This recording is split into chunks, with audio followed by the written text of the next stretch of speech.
रे समय सार की पूजा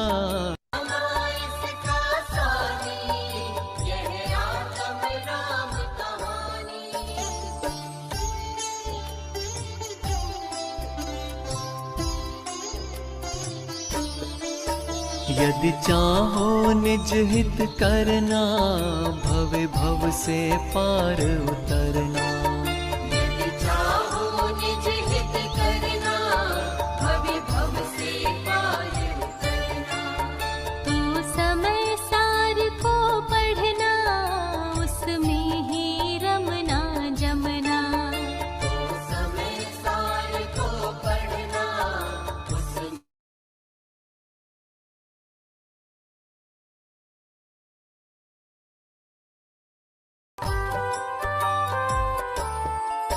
है समय सार निज आत्म, है समय सार परमागम। है समय सार निज आत्म, है समय सार परमागम। यह अपनी ही शैली में नव तत्वों का प्रतिपादन। यह अपनी ही शैली में नव तत्वों का प्रतिपादन।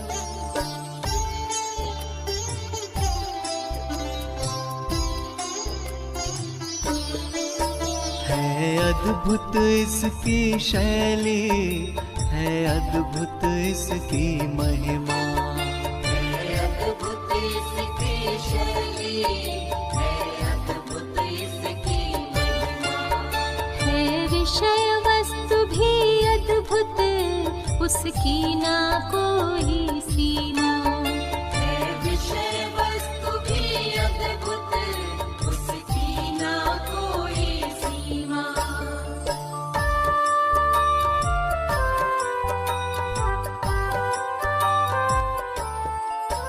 यह असीम आत्म का प्रतिपादक ग्रंथ महा है।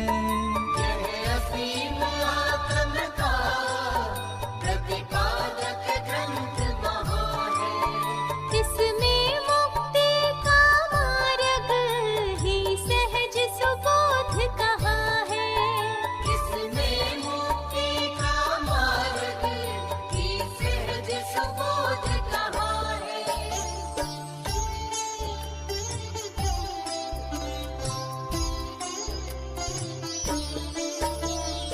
आत्मख्याति टीका में अमृत ने अमृत घोला। आत्मख्याति टीका में अमृत ने अमृत घोला।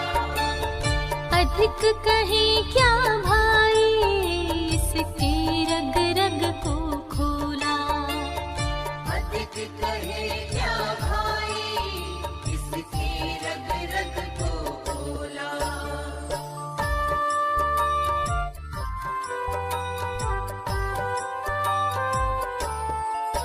तात्पर्य वृत्ति टीका में जैसे न सूर्य ने सबको। तात्पर्य वृत्ति टीका में जैसे सूर्य ने सबको। अत्यंत सरल शैली में समझाया अबुध जनों को।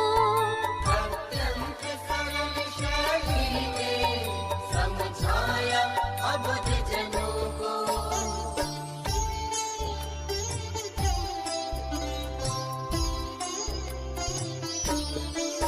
स्वामी जी ने सभी को सादर जय जिनेंद्र। आदरणीय डॉक्टर दीपक जी से अनुरोध है कि वो अपनी चर्चा प्रारंभ करें। धन्यवाद। प्रारंभ करते हैं। जय जिनेंद्र सभी को। काम देवे हो करे प्रभो, किया काम निर्मूल। चक्रवर्ती की संपदा, समझी तुमने धूल। निर्ग्रंथ पद आराध करे, धर्म तीर्थ प्रगटाए।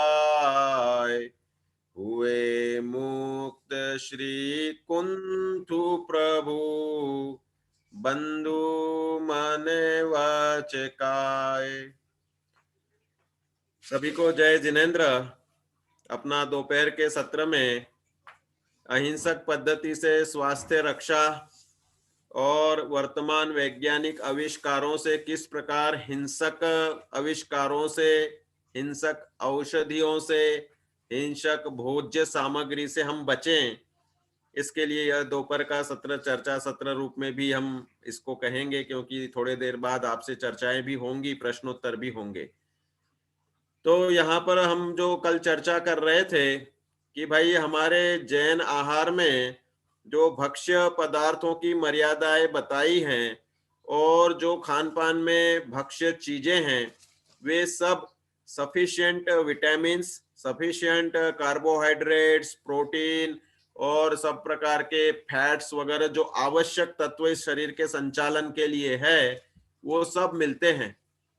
देखो आचार्य पूज्यपाद स्वामी का तो समाधि तंत्र ग्रंथ में 103 नंबर की छंद में आता है कि वास्तव में यह जितना भी शरीर रूपी यंत्र चलता है यह हमारे मानसिक संकल्प विकल्प, आत्मा राग द्वेष करता है, राग द्वेष के कारण एक विशिष्ट वायु का उद्भव होता है, आत्म प्रदेश के सकंप होते हैं, सकंप होने से वायु संचारित होती है और उस वायु से ये शरीर रूपी यंत्र चलता है। जो कुछ हमारी मूवमेंट है सब वायु से होती है। आयुर्वेद भी वात, पित्त और कफ, तो वात के माध्यम से वायु तंत्र यंत्र धरा, प्राणो दान व्यान समाना पानात्मा, 5 प्रकार की वायु से यह हमारा शरीर रूपी यंत्र चलता है। और इसलिए यह यंत्र चलाने के लिए आहार, फल, मर्यादित भोजन और मसाले, इनका यह बहुत नेसेसरी सेवन है, वह हमें उचित रूप में लेना चाहिए। भूमिका की बात हो रही है कि वास्तव में हमारी भूमिका पंचम काल की भूमिका जघन्यतम धर्म साधन की भूमिका है। छठे काल में तो धर्म का अस्तित्व ही नहीं रहेगा और नियम से मांसाहारी सभी हो जाएंगे।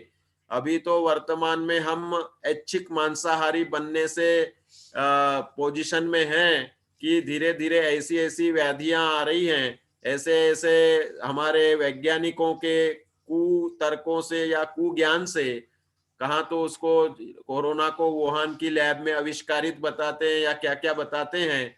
कुल मिला के माहौल जो होता जा रहा है वह इस प्रकार का कि उत्तरोत्तर सभी जीव यह इस प्रकार की औषधियां या इस प्रकार की वैक्सीन्स जिनमें मांसाहार का नियम से पुट रहता है, जिलेटिन वगैरह, वो सब हम चर्चा करेंगे। तो और पहले कुछ अंशों में हम एलोपैथिक औषधियों की चर्चा कर चुके हैं। तो इस तरह मांसाहारी पुट वाले धीरे धीरे उसमें प्रवेश कर जाएगा। जैन समाज भी इससे अछूता नहीं रह पा रहा है। तो इसलिए यह जागरूकता के हमारे संवाद बहुत जरूरी हो जाते हैं। और यह कॉन्फिडेंस, देखो मन की दृढ़ता ही सब कुछ करती है। तो इसलिए यह कॉन्फिडेंस होना चाहिए कि हम जो कुछ खा रहे हैं, जो रेसिस्टेंस पावर, रोग प्रतिकार क्षमता है हमारी, भाई सबने एक मन से एक मत से स्वीकार किया कि कोरोना जिन्हें नहीं हुआ उनका नियम से रेसिस्टेंस पावर सबसे अच्छा था। और ऐसे ऐसे उदाहरण मिल रहे कि घर में 5-5 लोगों को हुआ और बाकी के 3 लोगों को नहीं हुआ, तो उनकी रेसिस्टेंस पावर बहुत अच्छी मानी गई। या और भी ऐसे अनेक अनेक उदाहरण मिलते हैं। बहुत से तो वो मेरी रोग प्रतिकार क्षमता वर्धक गोली का भी यश आया बीच में कि वह 7 जनों को घर में हुआ और बोले जो बीमार था तो पहले से आपकी ताकत बढ़ाने वाली वह गोली ले रहा था और वह लेता रहा, तो वही अकेला कोरोना से संक्रमित नहीं हुआ और बाकी 7 के 7 हो गए, जो कि वो जो नहीं हुआ वो बहुत कमजोर था।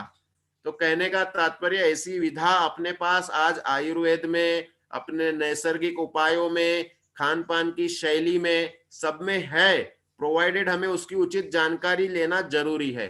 तो हमें कैसी दालें खानी चाहिए साहब? रोज ही अरहर की दाल या मूंग की दाल ही खा खा के चलें या कैसा करना चाहिए? तो देखो, हमें ये प्रोटीन्स की कल हमने चर्चा कर ली थी, कार्बोहाइड्रेट्स की भी कर ली थी। कार्बोहाइड्रेट ये प्रोटीन दालों का इधर दिया था, और इसके सिवा ये वसा की भी चर्चा अपनी हो चुकी थी। तो इसमें नेसेसरी ये है कि इनकी क्वांटिटी अच्छी होनी चाहिए। लोग बहुत बार ऐसा करते हैं कि साहब हमने किसी को सलाह दी कि आपका हीमोग्लोबिन कम है तो आप मुनक्का खाइए। अब उनको मुनक्का वो पूछा, बोले हम तो रोज ही खाते हैं, आप तो क्या नया बता रहे। मैंने बोला कितनी मुनक्के खा लेते हो दिन भर में? बोले साहब 5-7 खा लेती हूं मैं। तो मैंने कहा भाई 5-7 तो छोटे छोटे बच्चे खा जाएं, आपको कम से कम 40-40 मुनक्का खानी है, 20 और 20-40 मुनक्का खानी है। और वह हीमोग्लोबिन बढ़ाने के लिए बहुत ठोस साधन है। आपको जिस चीज की न्यूट्रिशंस की नेसेसिटी है वह आपको अच्छी क्वांटिटी में खाना जरूरी है साहब। मुनक्के के फिर कुछ लोग ऐसे बोलते हैं हमें, जो साधारण गरीब और वैसे वर्ग के होते, बोले साहब आपने तो सीधा महंगी चीज बता दी मुनक्का। मैंने बोला भाई 10 साल से मुनक्के के भाव अभी विशेष नहीं बढ़े हैं, बाकी सब चीजों के भाव डबल हो गए हैं। तो इसमें यह है कि भाई खान पान में तो आपको उचित खर्चा करना ही करना है।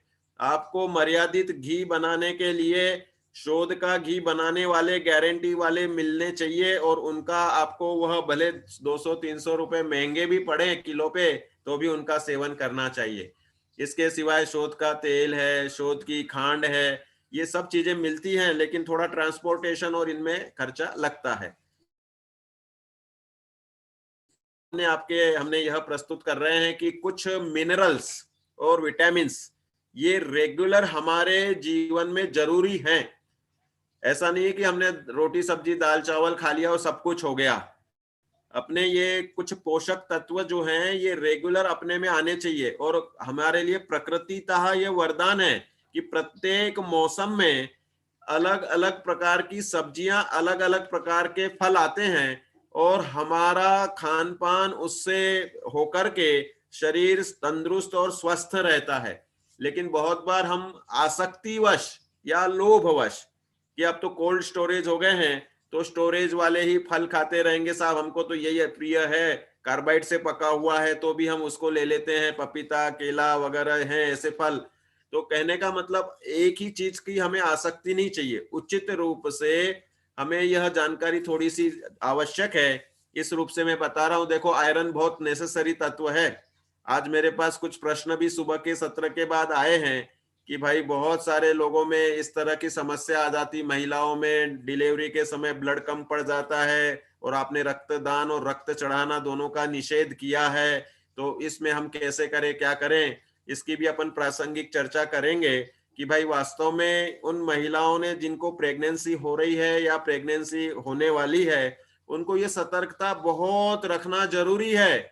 भाई जिस प्रकार ये कोई जीव अपने निमित्त से जैन कुल में आ रहा है तो उसकी बहुत बड़ी तैयारी होनी चाहिए, पहले से फिटनेस होनी चाहिए, दोनों का वेरिफिकेशन होना चाहिए, उनके सबकी अपनी खान पान की शैली आपको पूरा एक जानकारी लेना चाहिए। आजकल तो सब जानकारियां गूगल पे और अनेक वैद्य वगैरह डॉक्टर वगैरह देते रहते हैं, तो उसमें हमें जिन पे विश्वास है, जिनकी जानकारी प्रामाणिक है, उनसे पहले सब सर्वे कर लेना चाहिए, और उसके अनुसार खुद की हेल्थ की पोजीशन परफेक्ट हो तभी प्रेगनेंसी वगैरह का ये सब होना चाहिए। नहीं तो फिर तो अभक्ष्यों में अगर प्रवृत्ति हो जाएगी तो वह दोष, तो वह अविवेक का दोष उस व्यक्ति का सदा रहेगा। तो इसलिए देखो, लोहा के लिए हम आयरन के लिए बता रहे हैं।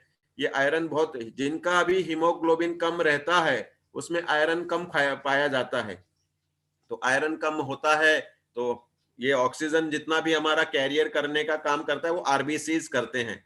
आयरन कम हो तो जीवों, अपने मनुष्यों के हीमोग्लोबिन कम रहते हैं और उससे ऑक्सीजन कैरियर कम हो जाते हैं, तो थकान, सुस्ती, हांफनी चढ़ना, सीढ़ियां चढ़ने में हांफनी, और अभी कोरोना में हांफनी श्वास का लक्षण दे दिया तो और घबराहट होगी लोगों को।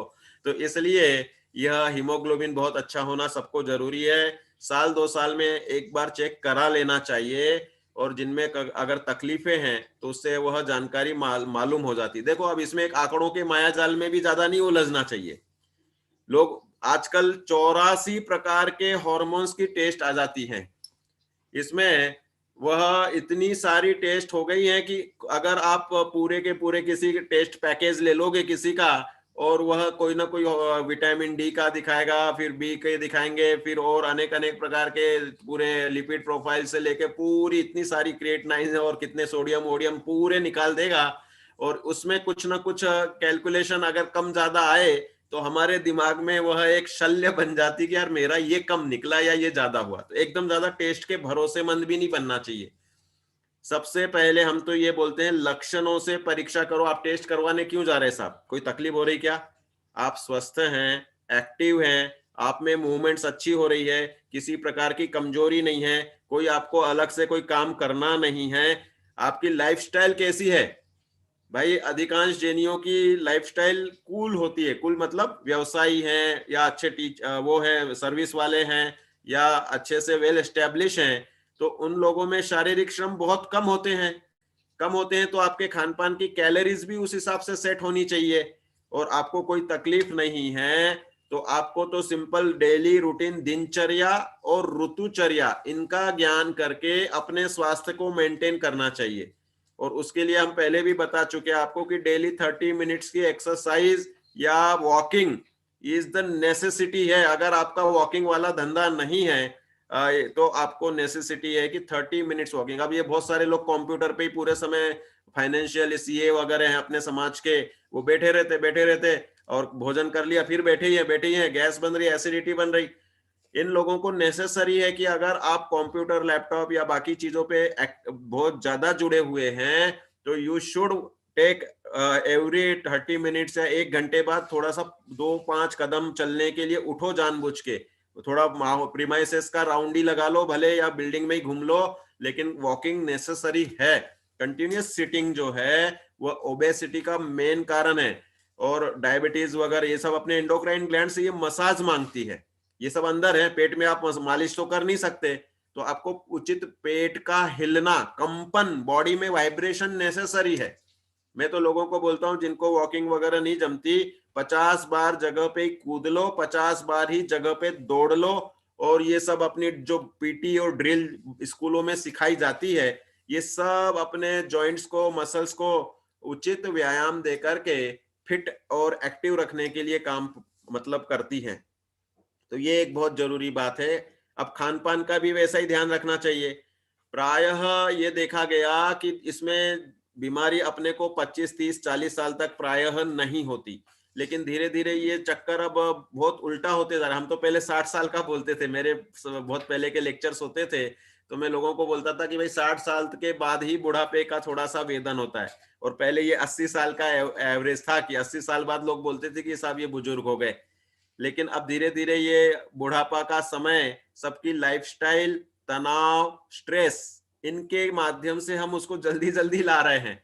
अब तो बच्चे ही पढ़ने वाले टेंशन लेते हैं, बोले उसके 99 आ गए, मेरे 94 ही रह गए।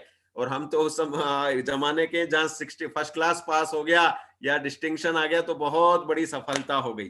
तो कहने का मतलब यह है कि सुख की परिभाषा या टेंशन लेने की जो कंडीशंस हैं वो समय के अनुसार, सिचुएशन के अनुसार बदलती जा रही है। और वो छोटे छोटे बच्चे एलकेजी, यूकेजी से या फर्स्ट, सेकंड, थर्ड वाले वे टेंशन लेने लग गए कि भाई हमारे 97 आए, इसके 99 आए।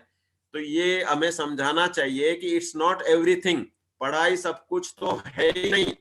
पढ़ाई के अलावा आजकल तो इतने सारे, मतलब बहुत से लोग पढ़ाई नहीं करके भी इतने सारे उद्यम कर करके अपना जीवन यापन अच्छे से करते हैं। तो पढ़ाई की वैल्यू आज के जमाने में बहुत कम है कंपैरेटिवली देखा जाए तो, और है भी, उचित रूप से है, उसे स्वीकार भी करना चाहिए। तो मेरा ये कहना है कि स्ट्रेस फ्री माहौल में खुद को सिचुएशन में ढालना आना चाहिए। किसके साथ वह भीड़ भाड़ नहीं होती, किसके साथ समय पे नहीं पहुंचता है, लेट हो जाता है, किसको वह अपमान का प्रसंग, या पहले हमारे जमाने में तो स्कूलों में छड़ी मारी जाती थी हाथ पे लेट आते थे, तो चाहे अच्छा विद्यार्थी हो, चाहे सिंसियर हो, चाहे नॉन सिंसियर हो। तो कहने का मतलब ये कि हम आजकल इतने वो हो गए कि कोई थोड़ा सा बोल दे, अपमानित कर दे, तो उसको हम अपने में ऐसा समा लेते हैं कि डिप्रेशन जैसी सिचुएशन बना लेते हैं, और वह हमारे लिए ये सब एंडोक्राइन ग्लैंड्स के हार्मोन्स का इम्बैलेंस बनाने लगते हैं। तो सबसे पहले तो बच्चों को साइकोलॉजी संभालने की, बेटा ठीक है तेरे 94 राइट्स, वेरी गुड, हम लोग तो 74 80 वाले थे और तुम्हारे 94 बहुत अच्छे हैं, आने दो, सबके 99 98 आ रहे हैं, हम तो बहुत खुश हैं और तुम भी खुश रहो।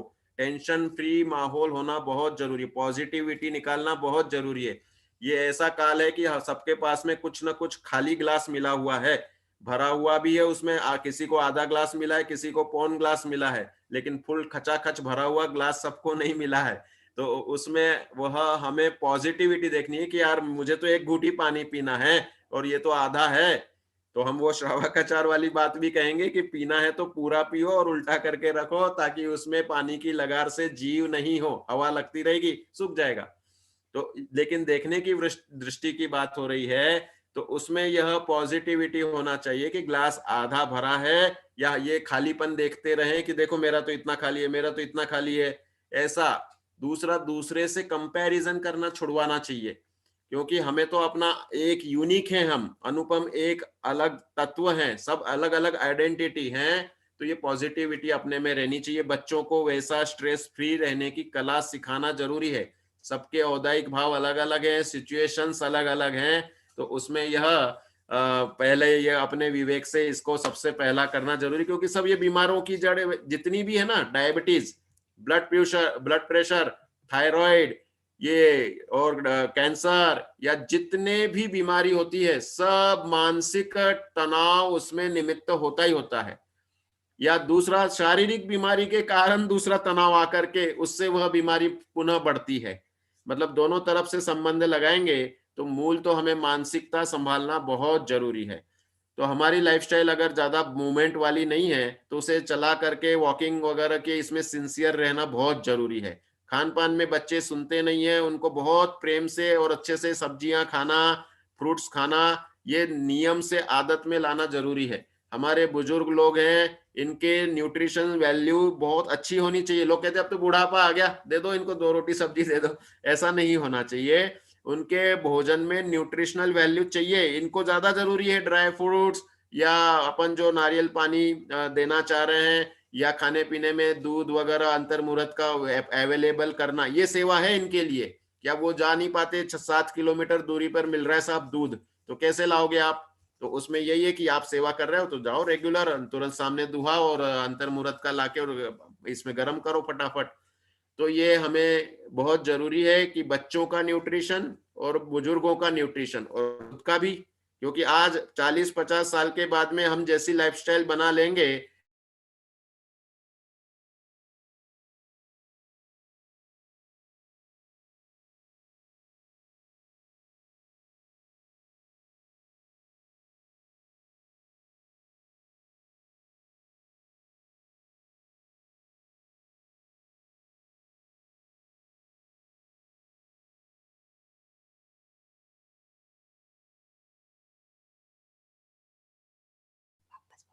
हाँ नेट का इशू आज अराइज हो रहा है थोड़ा सा।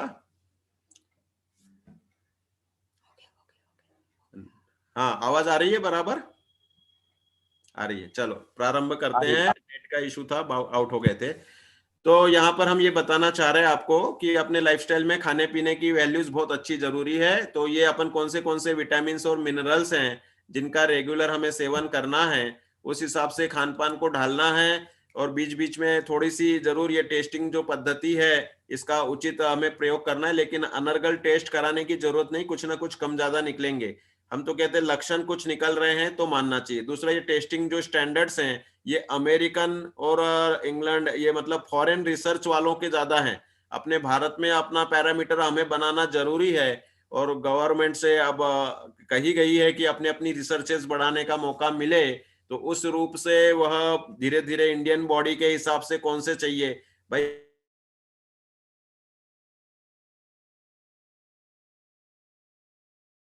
सबके रहन सहन अलग है, या उनके रहन सहन खान पान से देखा जाए तो ये नेसेसरी है कि हम इनमें अपने पैरामीटर्स बनाए। देखो बहुत बार ऐसा भी आता है डायबिटीज वगैरह के रिसर्चेस में कि डायबिटीज वह ब्लड शुगर जो 250 तक है खाने के बाद की, वो भी नॉर्मल है। पहले ऐसा भी एक रिसर्च साइंस का आया है। अब 250 में तो फिर हमें डायबिटीज की है ही नहीं, तो हम इसलिए बोलते हैं लक्षण देखो कि आपको क्या कमजोरी लग रही है, बार बार बाथरूम आ रहा है, या किस प्रकार की तकलीफ हो रही है, उससे पहचान करना जरूरी है। ना कि आपका आंकड़ा ज्यादा आ गया और आपने वह फिर गोली लगा ली और वह गोली उनकी ऐसी चलती जो जीवन भर ही चलती रहती है। ऐसी ब्लड प्रेशर का भी आता है कि आपको तो तकलीफ हुई तो आपको एक तो घरेलू उपायों की थोड़ी सी जानकारी होनी चाहिए, उस रूप से बीपी उस दिन ठीक करो, लाइफस्टाइल को थोड़ा सा संभाल लो, और फिर बाद में हर 3 दिन 5 दिन में नापते रहो ब्लड प्रेशर के लिए।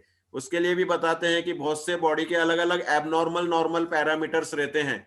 हमारे बहुत से मित्रों के तो ऐसे ऐसे बीपी चलते हैं कि वो बोलते हैं कि मेरा 150 और 90 नॉर्मल रहता है, ऐसे लोग बोलते हैं। और मैंने बोला कि यार हम तो 180 के किताब ही पढ़ के आए हैं, तो तुम तो हाई बीपी में आ गए हो। तो बोल रहे नहीं साहब, मैं अगर 130-40 हो रहा हूँ या 120 हो रहा हूँ तो मैं लो बीपी वाला कहलाऊंगा, क्योंकि मेरे को फीलिंग सही नहीं रहती। तो अपनी खुद की पहचान करो। धड़कने जो होती है बहुत बार पल्स हमारी किसी की 88 रहती, किसी की 75 रहती, किसी की ऐसे भी है कि जो 60-70 रहती है। बहुत से ऐसे रहते हैं कि जिनका 110-70 बीपी ही नॉर्मल रहता है, वो जैसे ही 120-30 तक पहुंचा तो उनकी धड़कनें तेज हो जाती है, बेचैनी होती है और चक्कर मतलब लक्षण हाई बीपी के आ जाते हैं। तो पैरामीटर हम सब बॉडी के लिए एक ही नहीं बना सकते हैं, इसलिए बीपी को तो हम आयुर्वेद में लक्षण मानते हैं, बीमारी नहीं मानते हैं। और उसके लिए जो हमारी औषधियां वगैरह भी देते हैं तो लाक्षणिक रूप से 3 दिन 5 दिन 7 दिन दी, बाकी मॉनिटर उसका मतलब ध्यान रखना चेक करना ये जरूर रखते हैं, और बंद कर देते हैं दवाइयां। और एलोपैथी में ऐसे उन्होंने सॉल्ट बना दी है कि धीरे धीरे वो बॉडी एडजस्ट करती है और उसके बिना फिर रहने की आदत जमती नहीं है और फिर वह छोड़ना मुश्किल हो जाती है। तो मित्रों ये बहुत जरूरी है कि हमें सिलेक्शन, पहले तो पैथी का सिलेक्शन करते हैं जब भी हम औषधि के लिए, तो सबसे पहले तो हमें प्रेफरेंस घरेलू नुस्खे, सेकंड नंबर फिर आयुर्वेदिक में भी अहिंसक अंग उसका रखना चाहिए। नेचुरोपैथी का भी कोई अभ्यास करने वाला पास में हो तो उससे भी हमें बहुत कुछ उसकी जानकारी से हम कंट्रोल कर सकते हैं। तो पैरामीटर्स को सर्वथा नहीं मान सकते। कोलेस्ट्रॉल के लिए भी ऐसे ही कहते हैं कि भाई 200 कैलो कोलेस्ट्रॉल 200 के नीचे होना चाहिए। और कुछ रिसर्चर्स ऐसे बताते हैं कि भारतीय शरीर के अनुसार हमारे ऐसे ऐसे हैं कि जैसे अब तो जो नहीं है, राजमल जी साहब हमारे भोपाल में उदासीन आश्रम के थे, 80 साल की उम्र में 50 ग्राम घी डेली उनको दाल में चावल में और टोटल मिला के चाहिए ही था। और मजबूत थे, फिट थे, फाइन थे, और बिल्कुल 80 साल की उम्र में भी वे समझ लो कि अपने 50 साल जैसे फिट एंड फाइन लगते भी थे और चलते फिरते मजबूत थे। तो अब आप कहोगे कि यार 50 ग्राम घी तो कोलेस्ट्रॉल कितना हो जाएगा, कैसे हो जाएगा, तेल सब्जी वगैरह सब चलता रहा था। कहने का मतलब ये है कि लाइफस्टाइल प्रत्येक व्यक्ति की अलग होती है, इसलिए ज्यादा इन आंकड़ों के मायाजाल में नहीं फंसना चाहिए। थायराइड, थायराइड के तो ऐसे ऐसे मेरे पास पेशेंट हैं कि जिनका थायराइड वो चेक ही नहीं करते हैं, और कोई तकलीफ हुई तो चेक करने में आया तो पता चला कि उनका थायराइड 500 निकला सीधा। अरे जो 5.45 होना चाहिए उसके जगह 500 निकला। और बोले हमें तो पहले तो दो, बोले कब से है, बोले बहुत पहले से होगा, डॉक्टर ने उनको बोला। तो वो बोले कि हमें तो कोई तकलीफ ही नहीं थी, अभी हुआ और तुमने चेक करा दिया तो ही मालूम पड़ा। फिर वो उनको दवाई वगैरह तो उनने ली नहीं, क्योंकि वो आयुर्वेदिक ही लेते थे। तो उनने साधारण से हमारे जो कांचनार गुग्गुल पुनर्नवा मंडूर आरोग्यवर्धन जो देते हैं हम लोग, साधारण ली, एक आध महीने बाद चेक करे तो सीधा 150। क्या जादू हो गई। और बाद में फिर बोले कि 20 आ गया एकदम से। तो ऐसे चेंज होते हैं फ्लक्चुएशन, और लक्षण उनको कुछ दिख ही नहीं रहे हैं।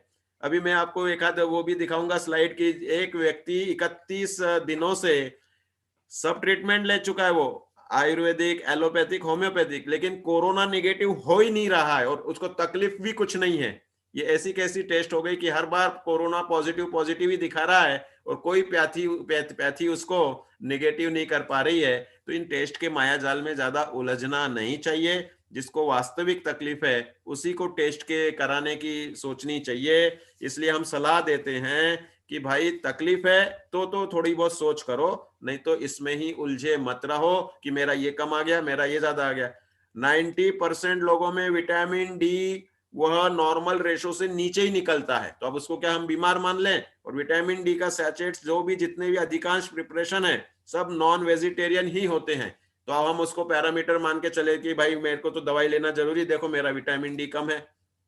नहीं, आपको अपने प्राकृतिक उपाय से जो सूर्य वगैरह का बता ही दिया मैंने, विटामिन डी का बहुत अच्छा विश्लेषण हो गया। अब ये बाकी के विटामिन का भी बता देते हैं आपको, विटामिन सी, बी और ए वगैरह, इन सबको कैसे खान पान से हम पा सकते हैं, इसकी भी चर्चा हम कर रहे हैं। अभी तक की मेरी बातों का सार ये है कि टेस्ट के चक्कर में ज्यादा नहीं पड़ना चाहिए जब तक तकलीफ नहीं है ज्यादा।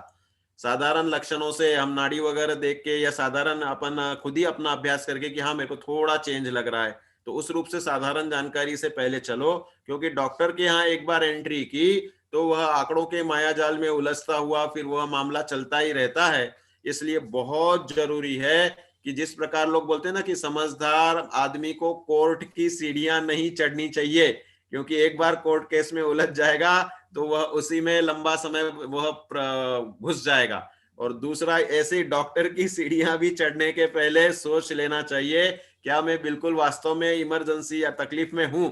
इमरजेंसी सबकी नहीं आती है, तो इसलिए ये टेस्ट के मायाजाल में नहीं फंसे, आंकड़ों के मायाजाल में नहीं फंसे, लक्षणों से हम अपना थोड़ा सा रखें और जिसको वास्तविक तकलीफ है उसको टेस्ट वगैरह करना चाहिए।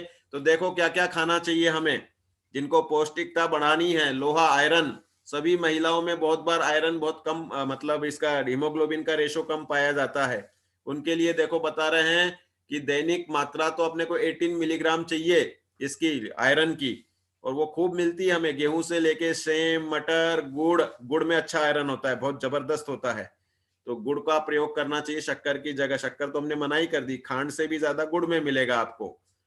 सब्जियां हम सब ले रहे हैं, इनमें बहुत अच्छे मात्रा में आयरन मिलता है। अब देखो ये भी एक सवाल थोड़ा सा कि आपको लोहे की कढ़ाई घर में रखनी चाहिए। कौन से लोहे की? स्टील लोहा नहीं, स्टील का तो कुछ नहीं होता है, लोहा जो जिसमें ऑक्सीडेशन होने लग जाता है उसको बोलते हैं लोहा। लोहे में भी बहुत सारे वेराइटीज होती हैं, तो वह लोहा जिसमें आप बनाओगे सब्जी तो थोड़ी देर बाद वो काली पड़ जाती है, तो उसमें आयनाइजेशन, उसका आयरन का फेरस ऑक्साइड बन जाता है, हवा के टच में लोहा आता है तो फेरस ऑक्साइड बन जाता है, और वो ऑक्सीडेशन के साथ में आपके सब्जी में मिल जाता है, तो आपको रोज ही आप आयरन ले रहे हैं बिना दवाई के। तो लोहे की कढ़ाई सबके घर में होनी चाहिए। पीतल की कढ़ाई में भी बहुत अच्छे वह उसके आयनाइजेशन मिलते हैं, तो उसमें झिंक और दो का मिलके बनता है ना पीतल, तो झिंक की मात्रा कभी कम नहीं होगी। ये आगे नंबर लोहा के बाद जस्ता दिया ना, ये झिंक है, तो ये भी हमारी नेसेसिटी है। तो पीतल के बर्तन और लोहे के बर्तन दो तो रखने ही चाहिए। हम तो मेटल चिकित्सा देते हैं आयुर्वेद में, अब मेटल की उतनी विश्वसनीयता नहीं रही, इसलिए मेटेलिक प्रिपरेशन प्रयोग में बहुत कम लेते हैं, तो उसमें यह नेसेसिटी है। चांदी का प्रयोग, सोने का प्रयोग, चांदी के बर्तन। सर्दियों में अगर आप तांबे के बर्तन का प्रयोग करते हैं, किसके लिए? पानी वगैरह पीने के लिए। सब्जियां तांबे के बर्तन में नहीं बनानी है, तांबे के बर्तन में भूल से भी दूध या दही छाछ का संयोग आ जाए तो जहर बन जाएगा।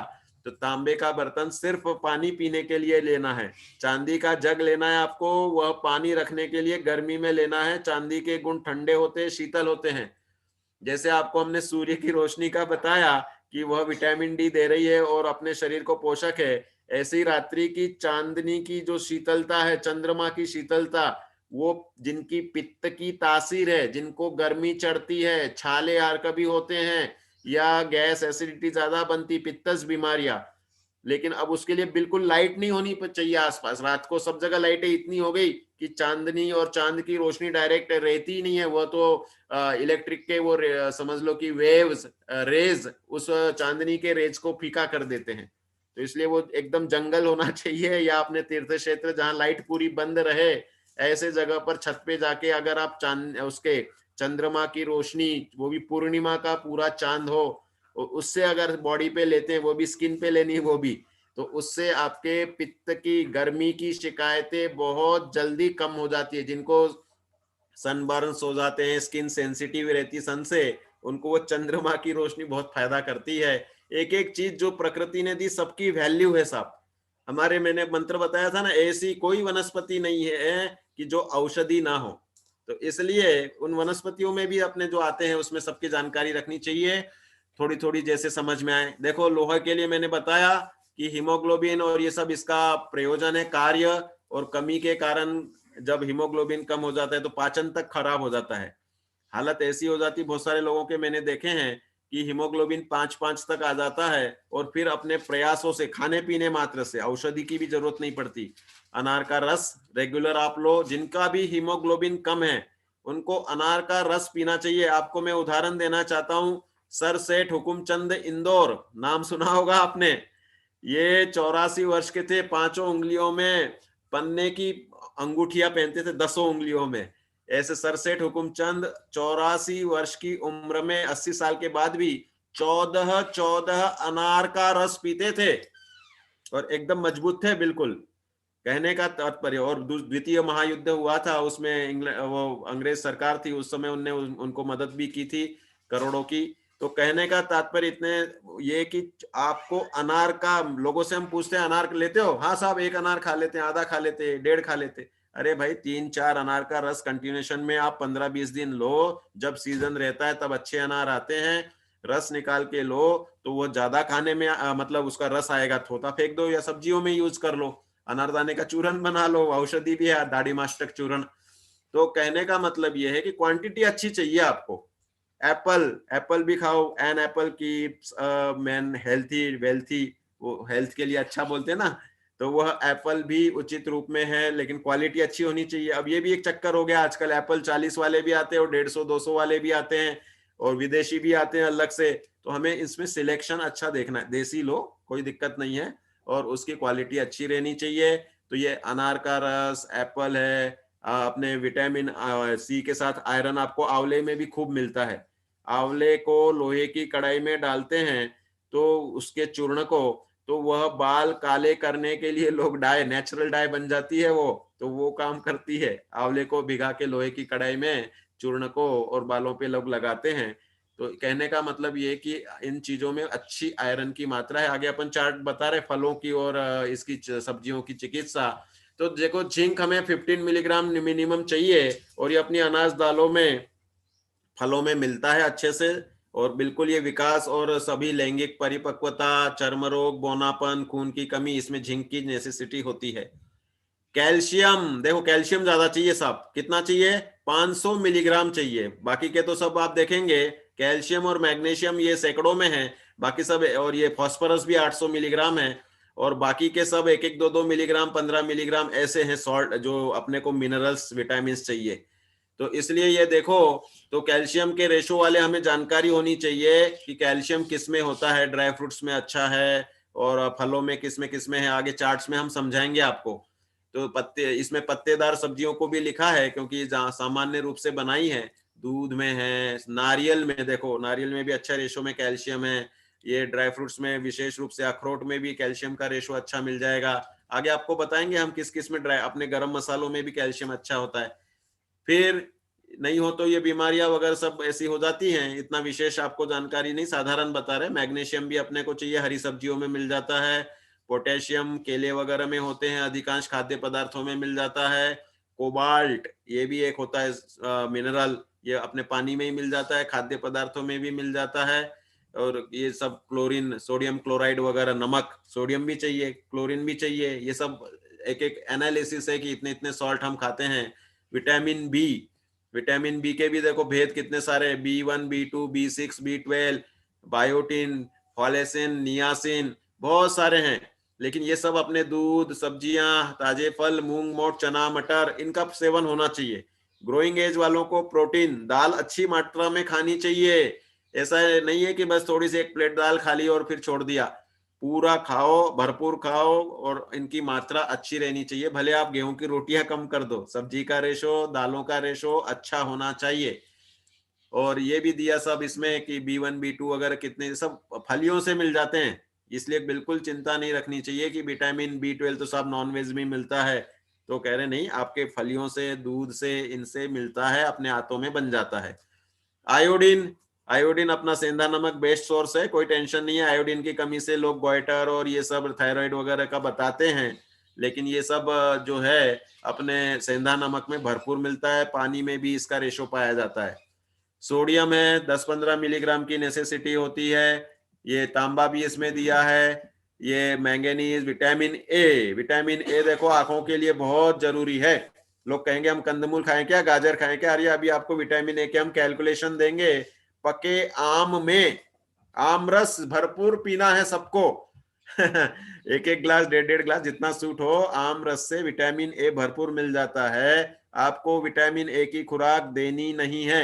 जिस प्रकार सभी वैक्सीन लेना कंपलसरी नहीं है, आप खानपान और रेसिस्टेंस पावर से आप अपने स्वास्थ्य को बचा सकते हैं। विटामिन ए की खुराक वह कॉड लिवर ऑयल होती है, हम नहीं सजेस्ट करते हैं। हम कहते हैं कि तुम तो घर में पके आम लाओ, सप्रतिष्ठित लेते हो तो पपीता ले लो, और बाकी दूसरे ऐसे फलों में जिसमें कलर्ड होते हैं, विशेष रूप से कलरफुल जितने भी फल आएंगे, एप्पल लाल वाला लेना चाहिए एकदम, अनार भी लाल कलर के लेने चाहिए। बीटा कैरोटीन जो मुख्य विटामिन ए के लिए बताया गया है वो कलरफुल फलों में आता है। हरी डार्क अपने सब जितनी सब्जियां वगैरह हैं इनमें कलर होता ही होता है।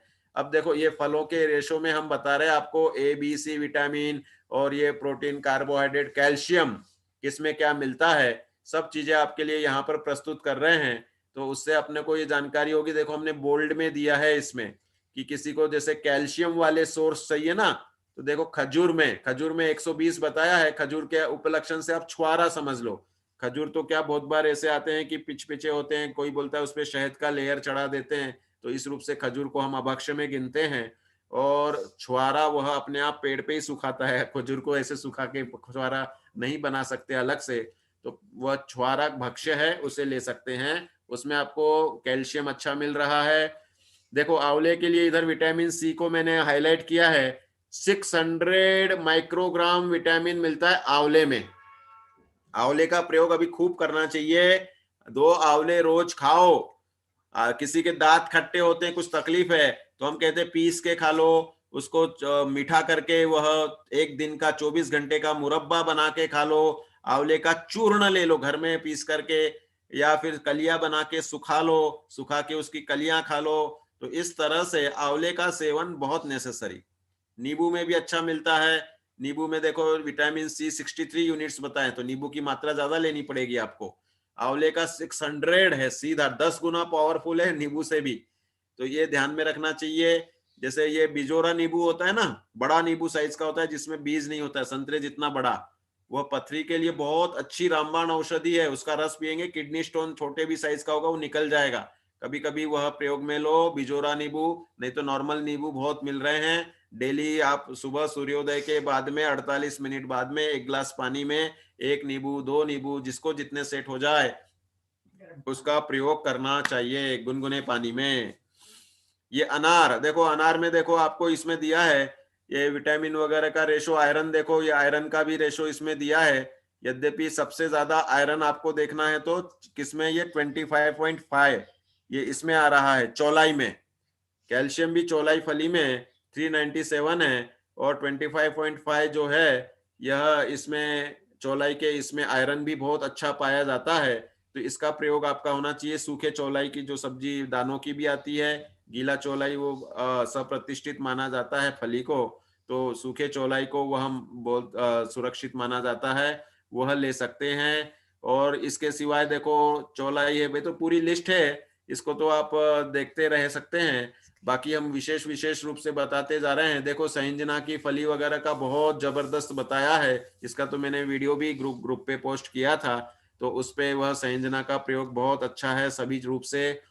संजना का ही ये फली का ड्रम स्टिक्स का ही नाश्ता मोदी जी सुबह करते हैं, और अमेरिका में 6,600 रुपए किलो में संजना की फलियां मिलती है। पेपर में लेख आया था उसका।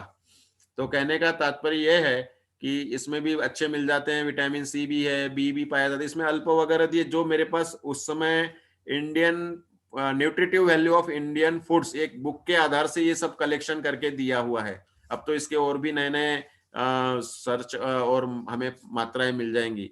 मेथी पत्ती में देखिए 395 पत्ती भाजी की, अगर इसमें कोई लेता है छूट, भाई हम तो मांसाहार छुड़वाने पे तुले हैं।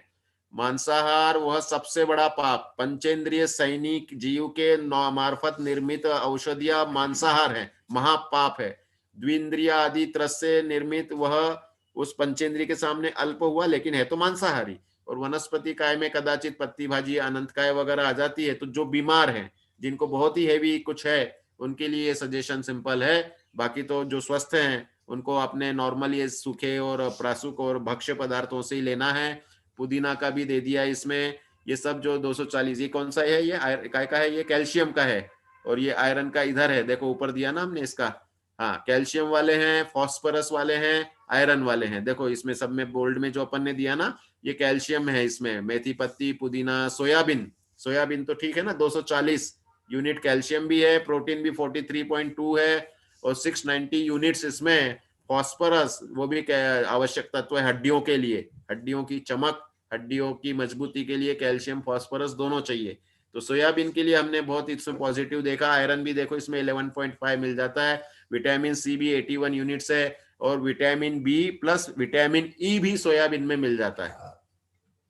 ऐसी बहुत सारी चीजें हैं जो अपने सब खान पान में रह सकती हैं। गेहूं में मिल रहा है आपको ये सब कार्बोहाइड्रेट वगैरह, 355 यूनिट ये मिल जाता है। कैल्शियम 348 यूनिट्स अपने को मक्का में मिलता है। चना में भी देखो ये फॉस्फोरस, कैल्शियम, ये फॉस्फोरस वाले हैं, 385, 331, 385 उड़द, मूंग, अरहर, बादाम, बादाम में भी देखो कैल्शियम 250 यूनिट्स और 490 यूनिट्स फास्फोरस पाए जाते हैं। तो मतलब ये अपने खाने में अच्छे से आनी चाहिए। बादाम को भी वो ध्यान रखना चाहिए कि भाई मामरा बादाम श्रेष्ठ बताई है, और वह जो अमेरिकन बादाम गिरी है, वो लोग बोलते हैं उसमें से तेल निकाल लेते हैं वो कोई टेक्नोलॉजी से, तो वह उतनी कम पौष्टिक रह गई। तो इस रूप में हमें सावधानी रखनी चाहिए। मूंगफली में देखो अच्छा फॉस्फोरस है, कैल्शियम भी रेशो है। तो दूध के सामने देख लो, आप कंपेयर कर लो, ऊपर ही दिए दूध के, मूंगफली, नारियल, बादाम, दूध से ज्यादा सब चीजें इनमें मिल जा रही है आपको। दूध नहीं मिल पा रहा है किसी को मर्यादा का, क्योंकि दूध में तो तज्जाति नाम निगोता नाम अगर हम समझते हैं, तो मर्यादा से बाहर के दूध में पंचेंद्रिय त्रस, उस तज्जाति नाम गाय पंचेंद्रिय जाति का है ना, तो पंचेंद्रिय जाति के जीवों की उत्पत्ति उसमें हो जाती है। इस रूप से अमर्यादित दूध लेना रिकमेंडेबल नहीं है। इस तरह से ये बताई, और फिर बाद में यह सब चार्ट अपने घरों में होना ही चाहिए कि सबकी मर्यादा कितनी है, क्योंकि मर्यादा के बाहर जीवों में, इसमें चीजों में इन्फेक्शन, चाहे वो फंगस टाइप का हो चाहे बैक्टीरियल हो, अनेक प्रकार के हो सकते हैं, और पौष्टिकता कम हो जाती है। कदाचित इन्फेक्शन नहीं भी हो तो भी पौष्टिकता तो 100% जैसे जैसे होता है वो कम होने लगती है। इसलिए अब सर्वे करने वाले तो बासे खाने पे भी सर्वे करते हैं, वो लोग मांसाहार पे, शराब पे, सब पे सर्वे करते हैं। आपका प्रश्न आएगा कि नहीं साहब, हमने ऐसा पढ़ा कि बासी रोटी खाने से बहुत सारी चीजें जो कम रहती हैं बॉडी में वो पूरी हो जाती हैं। कह रहे नहीं, ये हमें सर्वे के इन आधारों पे नहीं चलना, हमें भक्ष्य और मर्यादित के आधार से चलना है। क्योंकि सर्वे वाले तो शराब के भी सर्वे करते हैं कि शराब थोड़ी थोड़ी पीने से ये हो जाता है, ये होता है, लेकिन बहुतायत इनके निगेटिव ही इम्पैक्ट होते हैं। इसलिए हम तो वह प्रशस्त मार्ग कि जो सब अपनाएं तो भी कोई साइड इफेक्ट नहीं और नियम से पूरा कार्य होगा, ये सबकी मर्यादाओं का ज्ञान आपको है ही। तो इस तरह से ये मैंने यहाँ पर बताई है। अपना चर्चा का समय हो गया है, फिर अपने को आगे विराम भी लेना है। तो ये मसालों का प्रकरण हम आगे लेंगे, इसके भी विशेष डिटेल बात करेंगे। तो इस तरह से यहाँ पर ये अपन ने थोड़ी सी चर्चा पूरी न्यूट्रिटिव वैल्यूज प्लस आंकड़ों के इसमें नहीं उलझना है कि मेरे ये कम निकल आया, मेरा ये ज्यादा निकल आया, बीपी नापता हूं तो मेरा ज्यादा निकल आता है और डॉक्टर बोल रहे लो लो लो, कभी ये हो जाएगा हेमरेज वगैरह, ये अरे डर दिखा दिखा के आधा आपको बीमार बनाया जाता है।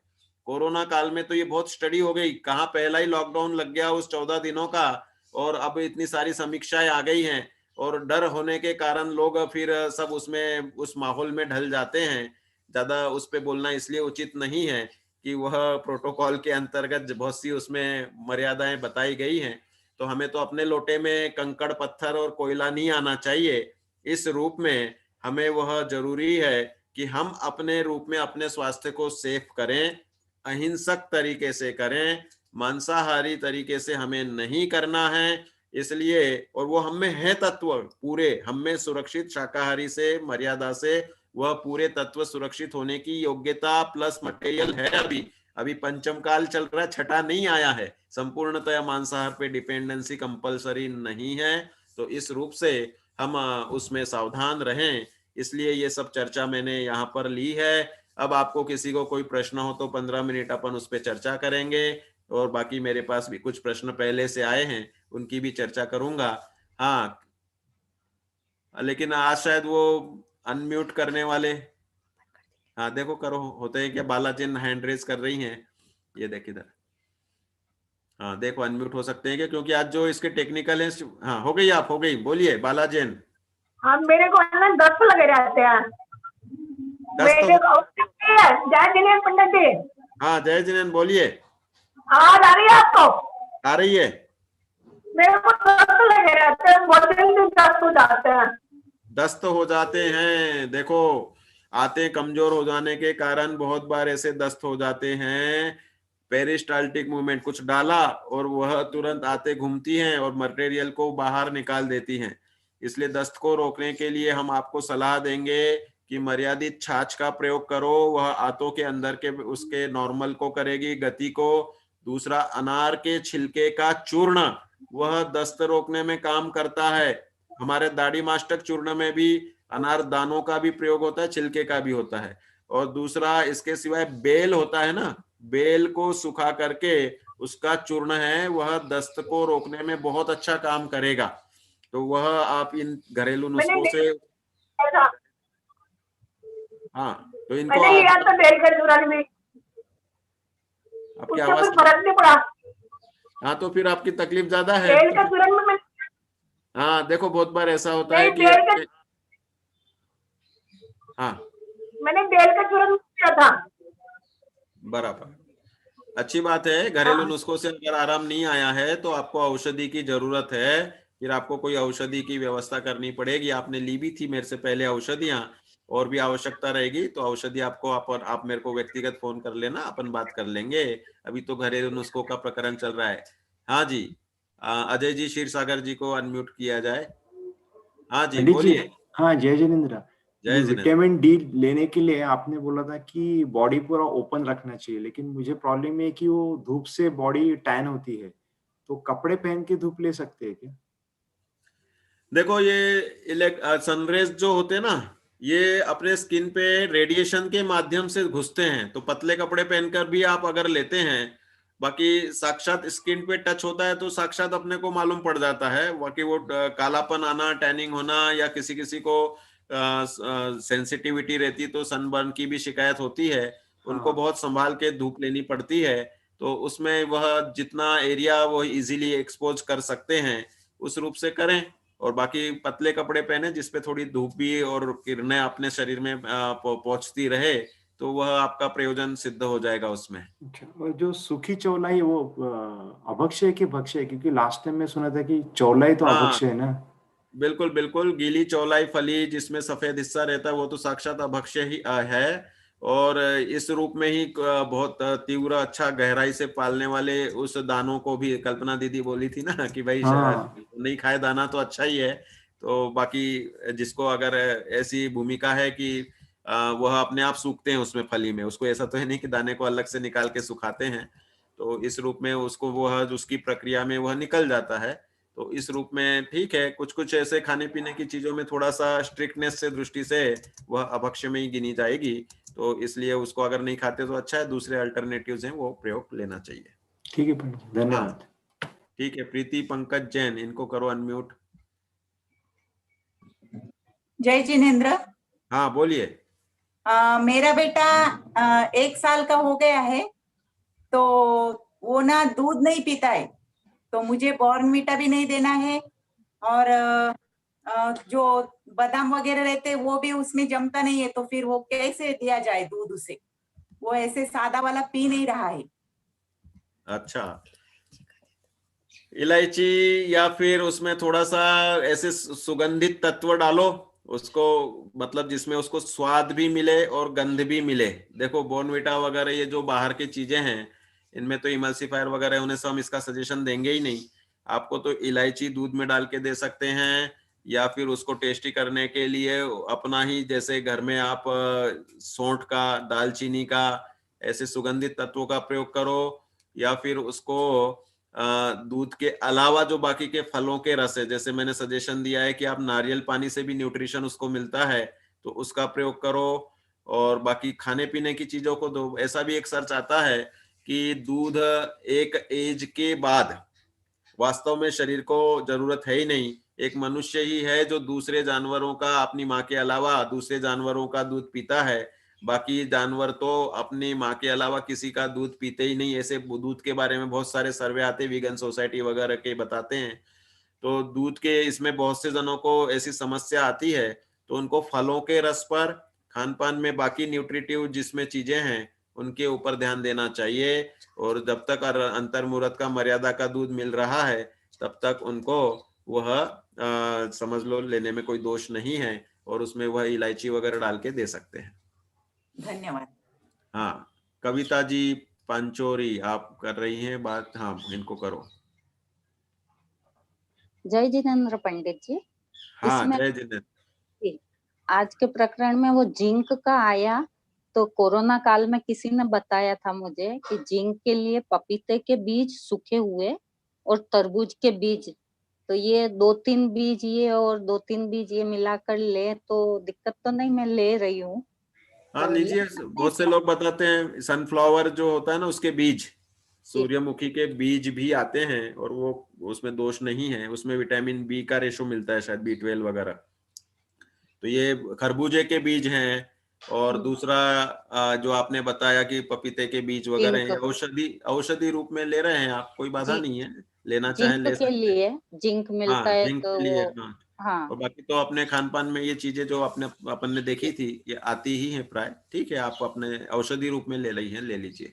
जी, धन्यवाद। हाँ, दूसरा एक प्रश्न मेरे पास में आया है कि भाई ये बहुत सी आजकल की आधुनिक मतलब समझ लो कि हमारी बहनें बेटियां, इनका बहुत बार ऐसा होता है कि डिलीवरी के समय इनकी पोजीशन, जो मैंने सुबह के प्रकरण में रक्तदान का और रक्त चढ़ाने का निषेध किया उस प्रकरण में यह प्रश्न हैदराबाद से उन्होंने, हैदराबाद से नहीं, कहाँ से, बेंगलोर से प्रियंका जी पांचोलिया जी ने किया है।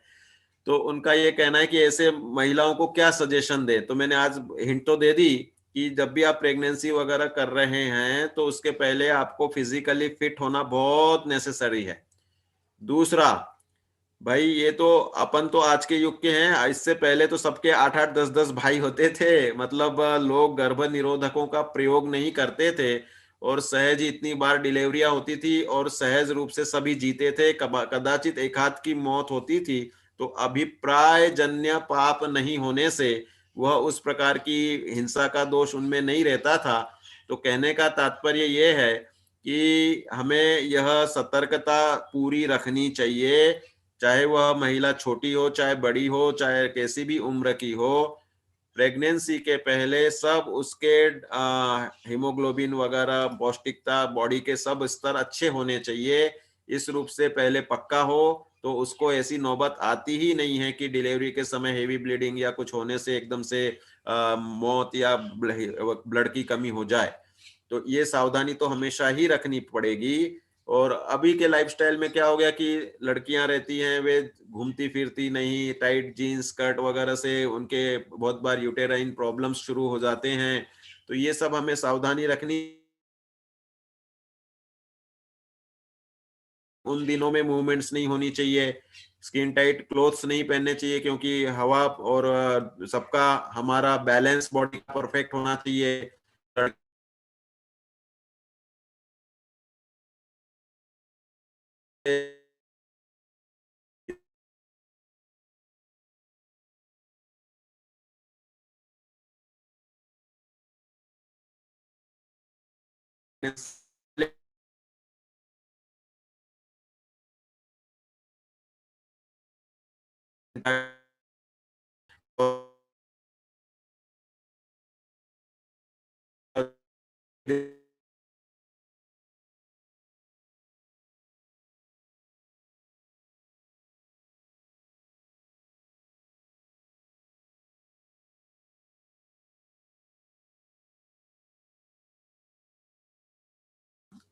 हाँ, ये अनस्टेबल कनेक्शन हो रहा है अपना, वैसे भी समय होने ही वाला है।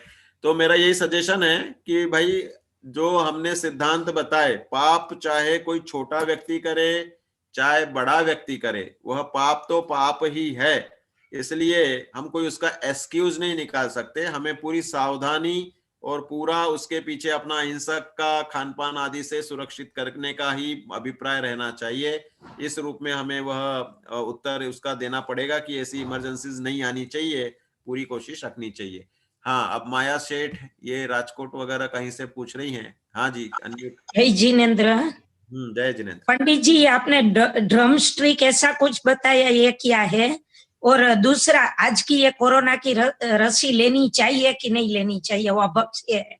हाँ, कल पूरा प्रकरण अपन कोरोना की लसी वैक्सीन के ऊपर चर्चा करेंगे कुछ Okay. स्लाइडों के, हाँ कुछ स्लाइडों के साथ में।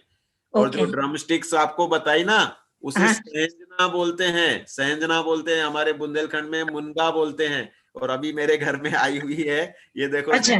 हाँ, ये वाली होती है ड्रम स्टिक्स, मुनगा समझ बोलते हैं। गए। हाँ, हम सरगवा की सिंग बोलते हैं, सरगवा गुजराती में। सरगवा, हाँ, सरगवानी सिंग। सरगवानी सिंग। तो ओके। हाँ, ये फली है, सरगवानी फली है। सिंग से लोगों को हमारे इसमें हिंदी में सिंग मतलब वो सिंग आ गए, तो वो प्राणी का याद आ जाती है। चलो ठीक है, आपको समझ में आ गया, बहुत अच्छी बात है। हाँ, अब ये हेमलता जी हैंड रेज कर रही हैं। हाँ, तो इसको लो हेमलता जी। हाँ हाँ, अभी अनम्यूट नहीं हुआ हेमलता जी का। हाँ हाँ, लो बोलो आगे। हाँ जी, आपने ये अभी फली बताई जो भक्ष्य के खा सकते हैं किसको? हाँ, बिल्कुल भक्ष्य है। चरणानी योग की अपने आगम पद्धति में यह अच्छा। फली खा सकते हैं। अच्छा। हाँ, और अभक्ष्य नहीं है।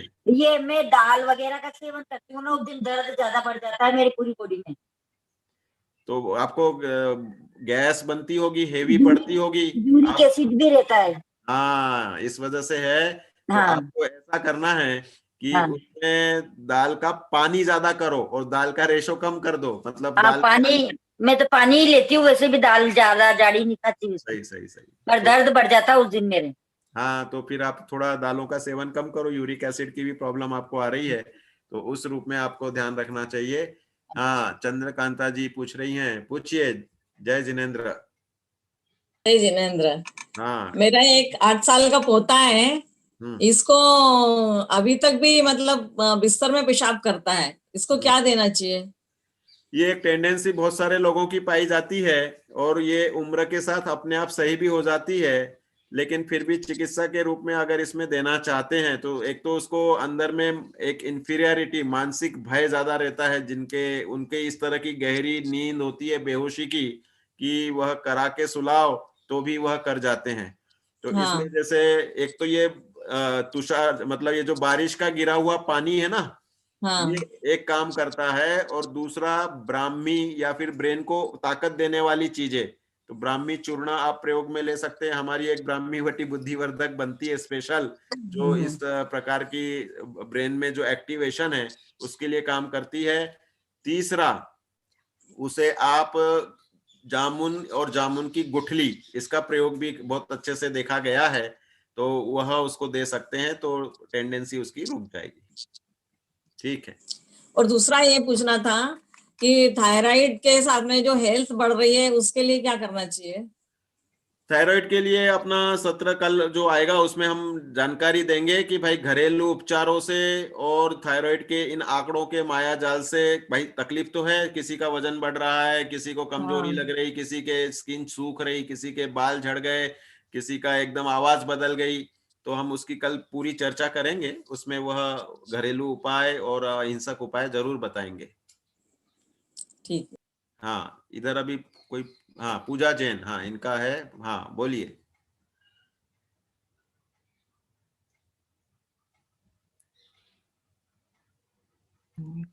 हाँ बोलिए। हाँ जय जिनेन्द्र। जय जिनेन्द्र। कहाँ से बोल रहे हैं आप? मैं जयपुर से बोल रही हूँ। चलो अच्छी बात है। मैं चार्टेड अकाउंटेंट हूँ। अच्छा।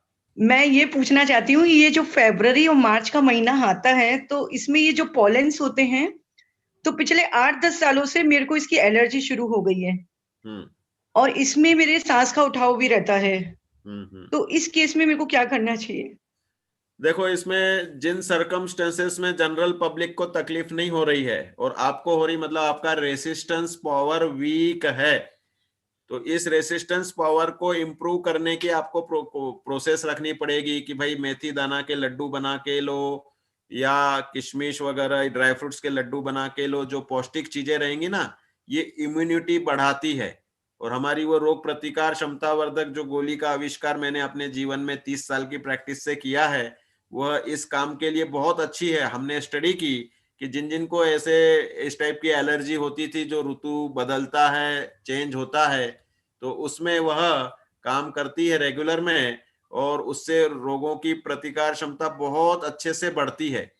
ये मतलब हमने प्रैक्टिकली, ये इम्यूनो बूस्टर नाम से भी है और रोग प्रतिकार क्षमता वर्धक इसके नाम से देते हैं। तो ये इसमें जैसे हमने जो दवाई डाली ना, तो ये लोगों को दी पहले, और दे करके इसके फॉर्मूलों को चेक किया कि भाई किस, अब इसमें तो 101 प्रकार की ये कमजोरी को भी दूर करती है, क्योंकि शिलाजीत और 32 स्वास्थ्य रक्षक इसमें दवाइयां डाली हैं। तो इसमें ये जोड़ों का गैप, कैल्शियम, विटामिन वगैरह, न्यूट्रिशन, सब में इसका अच्छा असर स्टडी करके हमने पिछले 30 सालों में इसको काफी देखा है। तो ऐसी रोग प्रतिकार क्षमता बढ़ाना जरूरी है, क्योंकि देखो सिचुएशन, निसर्ग जब अगर विकृत होता है या निसर्ग से हमें तकलीफ होती है, तो औषधि उसे दबा सकती है, प्रतिकार कर सकती है। ऐसी प्रतिकार करे कि जिससे हमें आगे दवाइयों पे डिपेंड नहीं रहना पड़े। इसलिए यह एक आविष्कारित बात आपके सामने हमने प्रस्तुत कर दी है। तो इस तरह से आप वह रोग प्रतिकार क्षमता बढ़ाना जरूरी रहेगा। तो ये दवाई हम कहाँ से ले सकते हैं? ये मेरे व्हाट्सएप नंबर और ये सब हर जगह मेरा ये आता ही रहता है। इस पे आप डिटेल डालोगे कि हमें लेना है, तो हम उसकी जानकारी आपको देंगे। कुरियर से ही भेजते। आप तो जयपुर में ही है, तो आ जाना, इधर बापू नगर में मैं रहता हूँ, और अच्छा, बिल्कुल अच्छा। मिल जाएगी आपको। अपना समय हो चुका है और भोजन के लिए अपना अवकाश नहीं रहेगा, तो अपनी चर्चा आगे भी होती रहेगी। आप लोग अपने प्रश्न बना के रहें। इधर एक बहुत सुंदर प्रश्न, एक अंतिम ले लेता हूँ। तांबे के बर्तन में सोने का छोटा पत्रा रखकर इस बर्तन का पानी पी सकते हैं क्या? देखो, ये दो बेनिफिट्स मिलेंगे इसमें। पानी ले रहे हैं आप तांबे में, इसलिए हमें कोई शिकायत नहीं है। आप चांदी के बर्तन में भी सोने का सिक्का लेंगे तो भी कोई शिकायत नहीं। देखो, सोना जो है, सोने का आयनाइजेशन बहुत स्लो होता है, तो सोने का सिक्का पानी में डाल के धीरे धीरे उसके गुण हमें मिल सकते हैं, तो कोई दिक्कत नहीं है, ले सकते हैं। और इससे हमें कॉपर प्लस सोना दोनों के बेनिफिट मिलेंगे। चांदी के जग में डालोगे तो चांदी प्लस सोना दोनों के मिलेंगे। स्वर्ण धातु को नर्वस सिस्टम के लिए बहुत अच्छा माना गया है। ब्रेन के पावर बढ़ाने के लिए भी सोने का प्रयोग बहुत अच्छा बताया गया है। चांदी भी ब्रेन के मतलब गर्मी कम करने के लिए चांदी का है। कॉपर विषाणु नाशक है। अभी कोरोना काल का भी सर्वे आया था कि वह कोरोना का वायरस कॉपर पे सर्वाइव ज्यादा देर नहीं कर पाता है। तो कॉपर के भी ऐसे अपने अलग बेनिफिट्स हैं, सब धातुओं के अलग अलग बेनिफिट्स हैं, तो इस रूप में इसको समझना चाहिए। अभी अपना समय हो गया, सबसे मैं इजाजत चाहता हूं। कल सुबह पुनः अपन मिलेंगे, और 26 तारीख तक अपना कार्यक्रम बराबर है। जरूर आप पूछिए, जरूर आपके समाधान किया जाएगा। सभी को जय जिनेंद्र। बोलो महावीर भगवान की जय हो।